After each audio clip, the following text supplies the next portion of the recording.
എല്ലാവർക്കും നമസ്കാരം. പുതിയൊരു വീഡിയോയിലേക്ക് സ്വാഗതം. ജൂൺ മാസം 15 കഴിഞ്ഞു. നീല വെള്ള റേഷൻ കാർഡുള്ള ആളുകൾക്ക് വളരെ സന്തോഷം നൽകുന്ന അറിയിപ്പുകൾ എത്തിയിരിക്കുകയാണ്. അപ്പോൾ നീല വെള്ള കാർഡുള്ളവർ മാത്രം ഈ ഒരു വീഡിയോ കാണുക. വളരെ സന്തോഷം നൽകുന്ന അറിയിപ്പാണ്. റേഷൻ കാർഡാണ്, നീല വെള്ള റേഷൻ കാർഡുള്ളവർ മാത്രം ഈ ഒരു വീഡിയോ കാണുക. അപ്പോൾ നമുക്ക് വീഡിയോയിലേക്ക് പോകാം. വീഡിയോയിലേക്ക് പോകുന്നതിന് മുമ്പ് നമ്മുടെ ഈ ചാനൽ ആദ്യമായിട്ടാണ് നിങ്ങൾ കാണുന്നതെങ്കിൽ തീർച്ചയായിട്ടും നമ്മുടെ ചാനലൊന്ന് സബ്സ്ക്രൈബ് ചെയ്യുക. ഫേസ്ബുക്ക് വഴി വീഡിയോ കാണുന്ന ആളുകൾ തീർച്ചയായിട്ടും നമ്മുടെ ഫേസ്ബുക്ക് പേജ് കൂടി ഒന്ന് ഫോളോ ചെയ്ത് വെക്കുക. വീഡിയോ ഷെയർ ചെയ്ത് പരമാവധി മറ്റുള്ള സുഹൃത്തുക്കളിലേക്ക് എത്തിക്കുക. നമുക്ക് നോക്കാം ഇതിൻ്റെ വിശദമായിട്ടുള്ള അറിയിപ്പ്. നമുക്കറിയാം, സാധാരണ രീതിയിൽ നീല വെള്ള റേഷൻ കാർഡ് ഉള്ള ആളുകൾക്ക് ഈ ഒരു റേഷൻ ആനുകൂല്യങ്ങളിൽ വലിയ സഹായങ്ങളൊന്നും ലഭിക്കാറില്ല. ഏതെങ്കിലും ഒരു സീസൺ സമയത്ത് അല്ലെങ്കിൽ എന്തെങ്കിലും ഒരു പ്രശ്നങ്ങൾ ഉണ്ടാകുന്ന സമയത്ത് എന്തെങ്കിലും ഒരു പ്രത്യേകമായിട്ട് ഒരു 5 കിലോ അരിയോ അല്ലെങ്കിൽ ഒരു 10 കിലോ അരിയോ മാത്രമേ ലഭിക്കാറുള്ളൂ. മാത്രവുമല്ല, ഈ ഒരു വെള്ളക്കാർഡും നീലക്കാർഡും ഒക്കെ കൈവശം വച്ചിരിക്കുന്ന വലിയൊരു വിഭാഗം ആളുകൾ ഈ ഒരു വെള്ളക്കാർഡിനേക്കാളും പിങ്ക് കാർഡിലേക്ക് മാറാൻ അർഹതയുള്ള ആളുകളാണ്.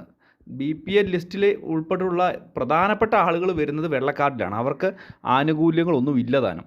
പക്ഷേ ഈ കഴിഞ്ഞ 25-ാം തീയതി വരെ ഈ കഴിഞ്ഞ 15-ാം തീയതി വരെ ഇതിന് ഒരു സമയമുണ്ടായിരുന്നു. നമുക്കറിയാം, ഈ ഒരു മഞ്ഞ കാർഡ് ഒക്കെ കൈവശം വെച്ചിരിക്കുന്ന ആളുകൾ, അതുപോലെ തന്നെ പിങ്ക് കാർഡൊക്കെ കൈവശം വെച്ചിരിക്കുന്ന ആളുകൾ, ഇവരിലൊരു വലിയ ശതമാനം ആളുകൾ ഈ ഒരു പദ്ധതിയിൽ നിന്ന് അല്ലെങ്കിൽ ഈ ഒരു സ്കീമിൽ നിന്ന് പുറത്തു പോകേണ്ട ആളുകളാണ്. അതായത് BPL ലിസ്റ്റിൽ നിന്ന് പുറത്തു പോകേണ്ട ആളുകളാണ്. അങ്ങനെ പുറത്തു പോകുന്നതിനനുസരിച്ചാണ് ഈ ഒരു മുൻഗണനാ കാർഡിൽ ഒഴിവ് വരുന്നതനുസരിച്ച് മുൻഗണനേതര കാർഡിലെ അർഹതയുള്ള ആളുകളെ ഇങ്ങോട്ട് മാറ്റം കൊടുക്കുന്നത്.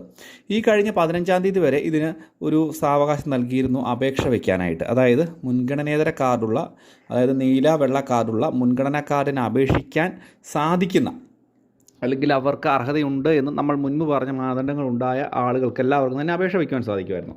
അപ്പോൾ അങ്ങനെയുള്ള ആളുകൾക്ക് ഈ കഴിഞ്ഞ 15-ാം തീയതി വരെ ഇതിന് അപേക്ഷ വയ്ക്കുവാൻ സാധിക്കുമായിരുന്നു. അങ്ങനെ അപേക്ഷ വെച്ച ആളുകൾക്ക് ഈ ഒരു കാർഡിലേക്ക് മാറ്റം നടത്താനുള്ള നടപടിക്രമങ്ങൾ സംസ്ഥാന സർക്കാരിൻ്റെ ഭാഗത്തുനിന്ന് ഉടനെ ഉണ്ടാകും എന്നുള്ള റിപ്പോർട്ടുകളാണ് വരുന്നത്.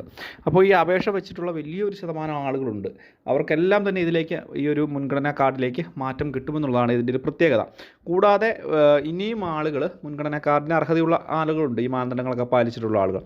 അവർക്ക് ഈ അടുത്ത സമയം വരുന്ന സമയത്ത്, ഇനി അടുത്തതായിട്ട് ഇത് ഗവൺമെൻറ് അറിയിക്കുന്ന സമയത്ത്, അതായത് സംസ്ഥാന ഭക്ഷ്യവകുപ്പൊക്കെ അറിയിക്കുന്ന സമയത്ത് അപേക്ഷ വെച്ചുകൊണ്ട് സിറ്റിസൺ ലോഗിൽ ഉപയോഗിച്ച് അക്ഷയ കേന്ദ്രങ്ങളിലൊക്കെ പോയോ അപേക്ഷ വെച്ചുകൊണ്ട് നിങ്ങൾക്ക് വീണ്ടും ഈ ഒരു മാറ്റത്തിന് വേണ്ടി അപേക്ഷ കൊടുക്കാൻ സാധിക്കും. അങ്ങനെ വരുമ്പോൾ ഇതിന് കുറച്ച് താമസം എടുക്കും. ഇനിയിപ്പം അടുത്ത പ്രാവശ്യം അത് എപ്പോഴാണ് പറയുന്നത് എന്നുള്ള കാര്യം ഇപ്പോൾ നമുക്കറിയില്ല. പക്ഷേ 15-ാം തീയതി വരെ, ഈ കഴിഞ്ഞ ജൂൺ 15-ാം തീയതി വരെ ഇതിന് സമയമുണ്ടായിരുന്നു. അത് ചെയ്തവർക്ക് ഉടനെ തന്നെ അതിൻ്റെ മാറ്റം കിട്ടുകയാണ്. അത് നീല വെള്ള കാർഡ് ഉടമകൾക്ക് ഒരു വമ്പൻ സഹായം തന്നെയാണ്. ഒരു ലോട്ടറി തന്നെ അടിച്ചിരിക്കുന്ന ഒരു സാഹചര്യമാണ്. അവർ വളരെ അപ്രഖ്യാപിതമായിട്ടുള്ള ഒരു പ്രഖ്യാപനമായിരുന്നു ഉണ്ടായിരുന്നത്. അപ്പോൾ എന്ത് തന്നെ ആയാലും ഇത് വളരെ പ്രധാനപ്പെട്ട ഒരു കാര്യമാണ്. എന്തെങ്കിലും സംശയങ്ങളൊക്കെ ഉണ്ടെങ്കിൽ ചോദിക്കാം വീഡിയോയ്ക്ക് താഴെ കമൻറ്റ് ബോക്സിൽ. ഇത് കാണുന്ന മുറയ്ക്ക് മറുപടി തരാം. അതുപോലെ പിങ്ക് കാർഡൊക്കെ വെക്കുന്ന അനധികൃതമായിട്ട് കൈവശം വെച്ചിരിക്കുന്ന ആളുകൾക്ക് മറ്റു നടപടികളും വരികയാണ്.